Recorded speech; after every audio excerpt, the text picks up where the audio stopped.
what is going on with Starfield? Just weeks ago, the game was being hailed as a return to form from Bethesda. It received glowing reviews and initial fan reactions were largely positive. And we even heard how Starfield was the biggest launch in Bethesda history. It really looked like everything was going right for the game. But here we are just a few weeks removed from that, and Starfield is now mixed in its recent reviews on Steam and rated even lower than Fallout 76. On a near daily basis, you could find highly upvoted Reddit posts citing disappointments with the game, and it just feels like if Starfield comes up in online discussions, it's either fans saying it's the greatest game ever, or users talking like it had a completely disastrous launch. So what on earth happened here? How did this shift occur from a ton of praise to it almost looking like Starfield is a controversial release? Right off the bat, I think it's important to establish here that this isn't just a review bomb. Although yes, there definitely were some designated efforts to lower Starfield's review scores, at the same time, there definitely is just a general dissatisfaction that has spread throughout the community, where many have went from feeling like Starfield is a pretty good or even a great game to just being kind of okay. And it really seems like one of the biggest issues here is just how cumbersome the game is to play at some points. It's like, yeah, Starfield definitely has some bugs, there are definitely some questionable story moments, but what I think is the cornerstone issue for a lot of people are these load screens. And I think it's this singular design choice that can be extrapolated to explain a lot of the fan dissatisfaction with Starfield as it exists right now. In Starfield, the vast majority of content will be locked behind at least one and realistically several load screens. This due to the planetary hopping nature of Starfield. If you want to go do a quest or check out a cool location, you'll need to get to your ship and fly over there. This is the cornerstone to travel in Starfield, and that process almost always features several load screens throughout it. But I know, some of you are probably thinking this is dramatic. Tons of games have load screens, why would it be such an issue for this one? Well, as much as seeing the load screen and having that brief pause does take you out of the game and is just generally kind of annoying, I really think the larger issue is what the load screens represent in Starfield, with its content distribution. Starfield is paradoxical in that it has the most handcrafted content of any Bethesda Game Studios game ever. And the argument could even be made that Starfield has some of the best quests that Bethesda has ever made for one of their games, but due to how all of this is packaged, it just doesn't feel as good to play. In Starfield, as you're going through some of the quest lines and doing some of the content, it almost feels like you're siphoned off. A lot of the time when you do a quest, you just stick to that quest. You're going to fast travel to your ship, to fast travel to a planet, to finally land, and then you actually get to the content, and then after that, you fast travel on to the next quest. In Starfield overall, it feels like you're really going from point of interest to point of interest. Things are very directed and pointed. Comparatively, in Starfield and even Fallout 4, when you had to go somewhere, you would be pleasantly greeted with a ton of other stuff along the way. As you're walking up to the new quest location, you might find a few random encounters, get distracted by a side quest that pops up, or even a random enemy fight. So that journey to do the next main quest turns into several hours of being sucked into side activities and general intrigue. With Starfield, the content feels way more concentrated.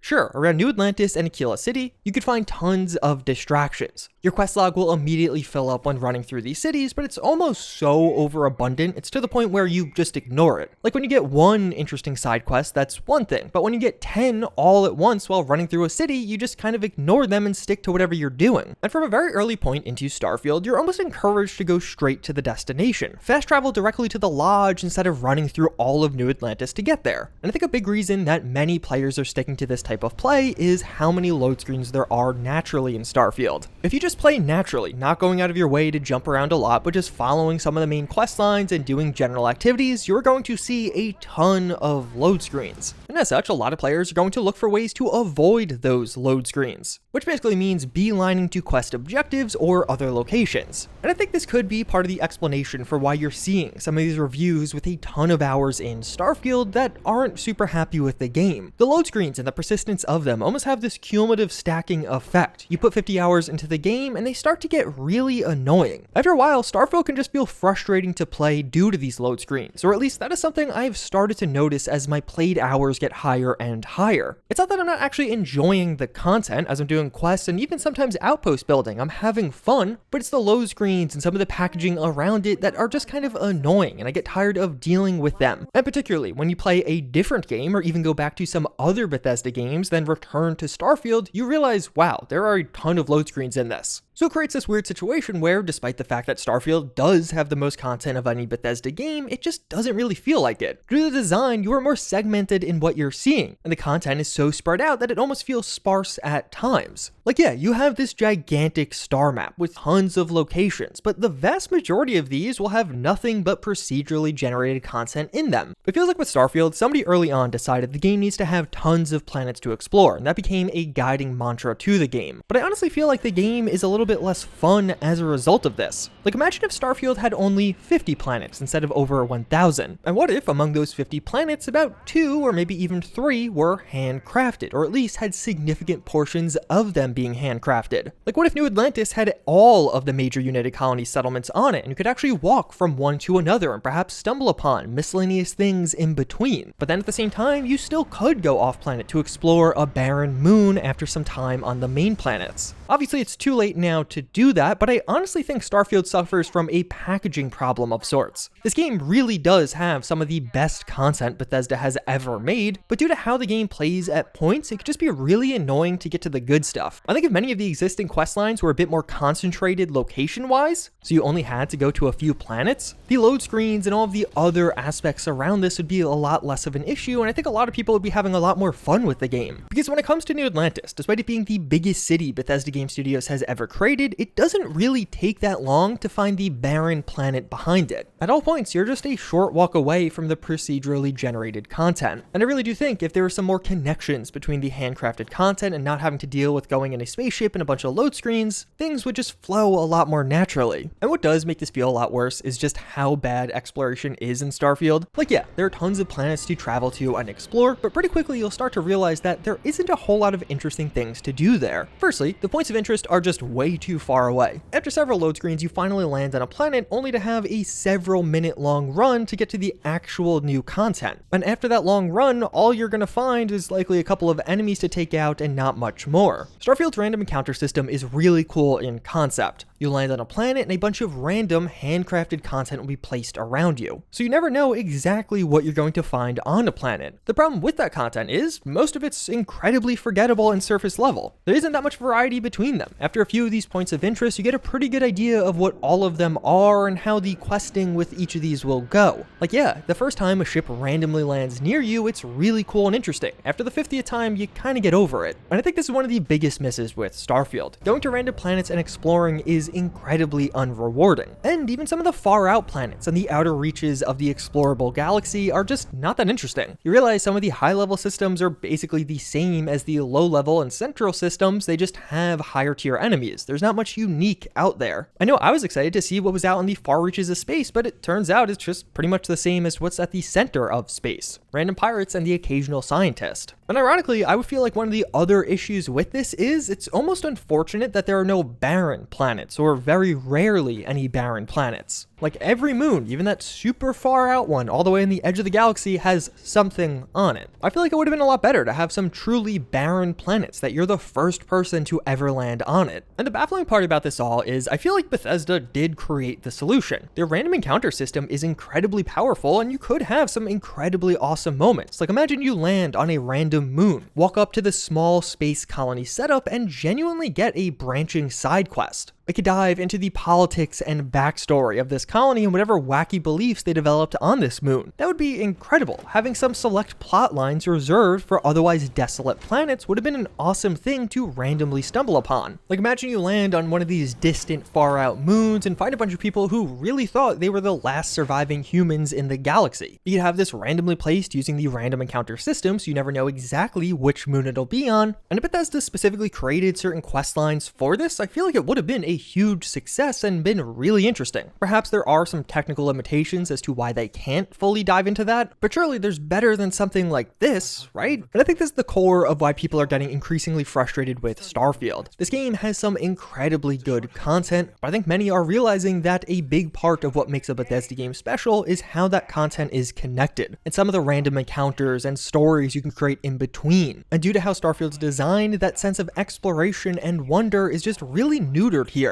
Like imagine this upcoming expansion, they revealed that pretty much all of the content is taking place on just one moon. To me, that would be incredibly exciting, not having to fast travel around anymore, but instead just getting fully immersed in one place and hanging out there for a while. Another aspect of this is definitely the Cyberpunk Effect. Shortly after the release of Starfield, Cyberpunk 2077 released its 2.0 update, and a bit after that, the Phantom Liberty expansion also came out, and both of these were really good. And for tons of fans, going from Starfield to the new Cyberpunk content just immediately made Starfield feel dated. On PC, visually and performance-wise, this was a huge change. Like here in Cyberpunk, I'm getting 100 FPS, with Cyberpunk looking phenomenal. But in Aquila City, I can barely pull over 55 FPS here. And of course, things like animations and dialogue are just much better in Cyberpunk. Emotions feel real there, compared to the more surface level interactions you can have in Starfield. And of course, Cyberpunk barely has any load screens. Overall, I feel kind of mixed about these comparisons. It definitely is coming up a lot in some of the major communities, but Cyberpunk 2077 definitely has its own flaws, several of which are things Starfield does way better. But I think the main reason Cyberpunk keeps coming up in comparisons with Starfield is the things Starfield does poorly just happen to be things that Cyberpunk 2077 does really well. So as you switch between these two games and return to Starfield, a lot of those flaws become a lot more prominent and obvious. And while Starfield definitely has other problems, like some systems, like even outpost building being a bit underbaked, or the main story leaving a bit to be desired, I don't think those are the big issues with the game. I think those are just other problems that are there. I really think a lot of the current fan frustration does stem from the content distribution, load screens being so abundantly prevalent, and really the fact that they get increasingly annoying the more you play. It just never really goes away. Couple that with how disappointing Starfield's exploration was, and I think you have this weird phenomena where I think Starfield has all of the pieces to be a much better game, but due to the design decisions and how the content is tied together, the game is just really held back in some ways. And don't get me wrong, I still think Starfield is a phenomenal experience, and if you're a Bethesda Game Studios fan, this is a must-play game. But unfortunately, it has different flaws compared to past games, and I think the more hours you put in, the more obvious some of those flaws become. Either way, with mods, updates, and perhaps even some of the DLCs, I'm sure these issues will be lessened or perhaps even outright resolved in some cases. But until then, those are my thoughts on the Starfield situation, why exactly we've started to see some of these scores drop and sentiment shift. Although if you are looking to upgrade Starfield, check out this video where I go over some of the best mods available for the game right now.